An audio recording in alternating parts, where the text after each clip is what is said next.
తర్వాత post poll కూటమి అంటే ఉదాహరణకి 5 వచ్చి డిఎంకే ఉన్న వాళ్ళు వచ్చిపోయింది, డిఎంకే కుటుంబం కాంగ్రెస్ పార్టీ వాళ్ళు ఇచ్చిపోయింది. ఇది పోస్ట్ పోల్ కూటమి అంట.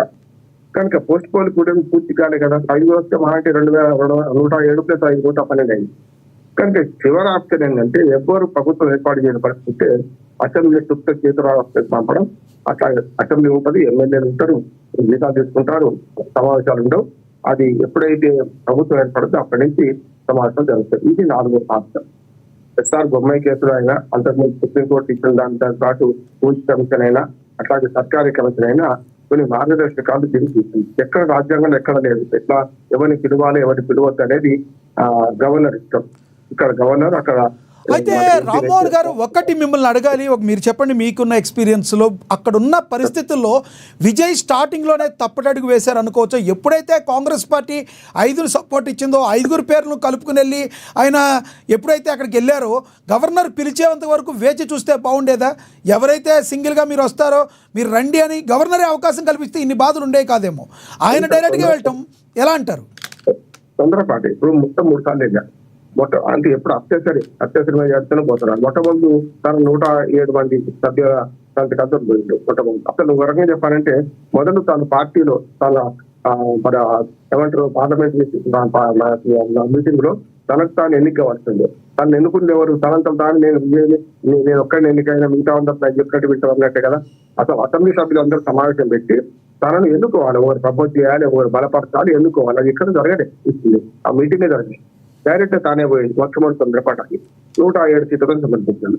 తర్వాత సరిపోవు కదా, 118 కావాలి కదా అంటే 118 దాకా ఆగాలి కదా. రెండోసారి సంగ్రామాన్ని కాంగ్రెస్ పార్టీ చక్కగా మద్దతు ఆ 105 కలుపుకొని మరోసారి వెళ్ళలేదు. మూడోసారి నిన్న ఉభయ కమ్యూనిస్ట్ పార్టీలు వాళ్ళు చాలా ఆలోచించి చేసి ఆ 2 ఉభయ కమ్యూనిస్ట్ 4 వచ్చిన తర్వాత అప్పుడు కూడా 2 తక్కువ ఉంటాయని తెలుసు కదా. 3వ లేఖ కూడా వస్తే కనీసం లేఖన ఏముందో కూడా చూడకుండా ఆ లేఖ చాలా అంబిగ్యూటీ ఉన్నది. ఏమున్నది? ఏ పార్టీని మీరు పిలుస్తారో, ఏ వ్యక్తిని పిలుస్తారో ఆ పార్టీకి మేము మద్దతు ఇస్తాం అంటే ఎట్లా ఉందంటే ఏదో సినిమాలో మీకు ఎంత ఉంది, అంత ఆడపిల్లలకి అంటే ఎంత ఉంది అంటే ఎంత ఉంటే అంతే అంటారు. అట్లా ఉన్నది. అట్లా ఇచ్చేసారు. చూస్తుంది కదా.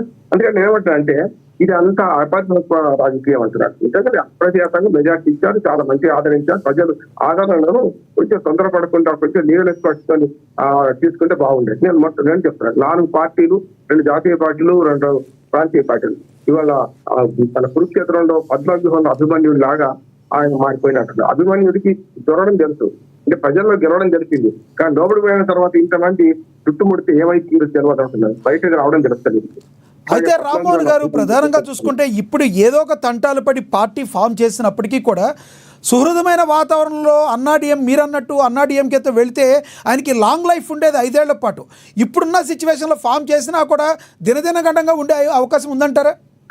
నేను 3 రోజులు చెప్తున్నాను. దినదినగంగా 3 ఏళ్ళ తుమ్మితే ఊడిపోయే ముక్కు అంటున్నాడు. అంటే ఆయన పద్ధతి కలిసి లేదండి. ఉదాహరణ చెప్తాను. ఈ 4 పార్టీలు ఎట్లా ద్రోహం చేస్తూ చెప్తాను. కాంగ్రెస్ పార్టీ సీనియర్ నాయకుడు పేరు చెప్తే బాగుండదు, లైవ్ లో మాట్లాడుకుంటూ రామ్మోహన్ రావు గారు ఏం లేదు ఇక్కడ మేము ఆయన అన్నాడీఎంకే అంటే ఎన్డీఏ కూటమి వైపు ఎన్డీఏ కూటమి పేరు కానీ బీజేపీ ఒక్కడే ఎమ్మెల్యే కదా. కనుక అటు మొగ్గకుండా చూడడానికి మేము కావాలని చికెన్ లాగా అర్థం వచ్చి కూర్చున్నాము. తలుపు కూర్చొనే కూర్చున్నాడు. ఆయన పిలవలేదు, ఎవరిని మద్దతు అడగలేదు. ఇష్టమే తనంతా single majority north east party అని పోయి నన్ను పిలువమని సౌదనమ్మ పోయింది కదా. ఆయన ఆపడానికి కారణం చెప్తా, గవర్నర్ ఆపడానికి వేరే కారణం చెప్తాను. మొట్టమొదటిది ఏంటంటే పోయే ముందే వీళ్ళందరినీ కలుపుకోలేదు ఉందా కూడా. రాహుల్ గాంధీ కూడా ఎవరికి ఇచ్చేకి శుభాకాంక్షలు తెలుపుకుంటూ మీకు మద్దతు ఇస్తున్నాం అన్నాడు. ఎక్కడా కూడా ఏఐసీసీ ప్రకటన చేయాలి. ఇప్పుడు చూడండి మీరు ఖర్గే గారు కదా ఏఐసీసీ ప్రెసిడెంట్, రాహుల్ గాంధీ కాదు కదా, ఆయన ప్రకటన చేయలేదు. కిందికి వస్తే ఇక్కడ కింద కూడా టీపీసీసీ వాళ్ళు ప్రకటన చేయలేదు, తమిళనాడు పిసిసి వాళ్ళు ప్రకటన చేయలేదు. 5 సంతకాలు పెట్టేసి 5 సంతకాలు తెలిసాయా తర్వాత సరే సంతకాలు పెట్టండి తెలిసాయి అంటే ఏమన్నట్టు అంటే అన్నాడీఎంకే ఈ కూటమి వైపు పోకుండా నిరోధించడానికి మాత్రమే అడ్డంగా కూర్చొని కాంగ్రెస్ పార్టీ ఫస్ట్ నాటకమాడింది. మిత్ర ద్రోహం ఒకటి నెంబర్ 1. డిఎంకేతో కలిసి ఉంటే నిజంగా చెప్పాలంటే కేజ్రీవాల్ కానీ మమతా బెనర్జీ కానీ ఇప్పటిదాకా రాహుల్ గాంధీ నాయకత్వాన్ని అస్సలు వస్తలేదు. గట్టిగా మాట్లాడితే కూటమి నాయకత్వం డ్రైవర్ గానీ అంటున్నారు. వాళ్ళు పరస్పరం పోటీ చేస్తున్నారు. మన పశ్చిమ బెంగాల్ ఎన్నికల్లో ఏమన్నా అవకాశం ఉందంటే రామ్మోహన్ గారు లాస్ట్ మినిట్ లో ఏమన్నా విజయ్ ఏమన్నా యూటర్న్ తీసుకుని అలా కాదు యూటర్న్ ఏదైనా తీసుకుని కాంగ్రెస్ మాకు అవసరం లేదు అన్నాడీఎంకే అయితే వెళతామని నిర్ణయం తీసుకునే అవకాశం ఉందంటారా? ఒక మాట నాకు 2 నిమిషాలు టైం అండి. ఎందుకంటే ఇది ఇప్పుడు ముందు చేయాల్సిన పని కదా. ఇప్పుడు మనము పచ్చడి అయినాము, తర్వాత కూర, తర్వాత చారు, తర్వాత పెరగాలని తిన్నాడు, మొదటి పెరగాలని తిన్నాడు. ఇప్పుడు ఏం చేయాలి మరి? పైనుంచి ఇంకో రకంగా పెట్టాలి కదా. అందుకని ఇక్కడ ఏమవుతుందంటే ఒక 2 నిమిషాలు టైం అండి, నేను చెప్తాను, సిరిసిలో చెప్తాను, తర్వాత మిత్రులందరూ మాట్లాడతాను. నేనేమంటున్నానంటే మొదటి కాంగ్రెస్ పార్టీ ద్రోహి ఈయన. రెండో ఒక ద్రోహి ఎవరంటే డిఎంకే అంటున్నాను. డిఎంకే ఎందుకు అంటున్నానంటే డిఎంకే స్మైల్ విలన్ అంటున్నాడు. మనకి చాలా హుందా కనపడుతున్నాడు. ఓడిపోయిన నియోజకవర్గానికి పోయి పర్యటించి వచ్చాడు స్టాలిన్. స్టాలిన్ 2 మాట్లాడినారు, కీలకంగా 2 మాటలు గుర్తుంచుకోవాలి లక్ష్మణ్ అంట. ఒకటేమో 6 నెలలకు టైం ఇస్తాం వాళ్ళకన్నారు అనుకుంటూ ఏమంటున్నాడు, వెంటనే పిలవండి తొందరగా పిలవండి అని గవర్నర్ విమర్శిస్తున్నాడు. అంటే పిలిస్తే ఆయన ఉద్దేశం ఏంటంటే పిలిచి 3 రోజుల్లో ప్రభుత్వం పడిపోతుంది.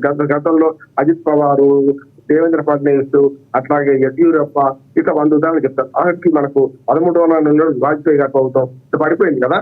బల నిరూపణ ఎట్లా కాదు, నా చేతిలో 8 మంది ఎమ్మెల్యేలు ఉన్నారు, సిపిఐ సిపిఎం అట్లాగే 4 ఉన్నారు, ఎట్లాగూ కాంగ్రెస్ పార్టీ బయటకు పోయింది కనుక నా చేతిలో అధికారం ఉంది కదా అని చెప్పి ఏమంటున్నాడు, 6 నెలలు టైం ఇస్తాను. 6 నెలలు టైం ఎట్లా అన్నట్టు?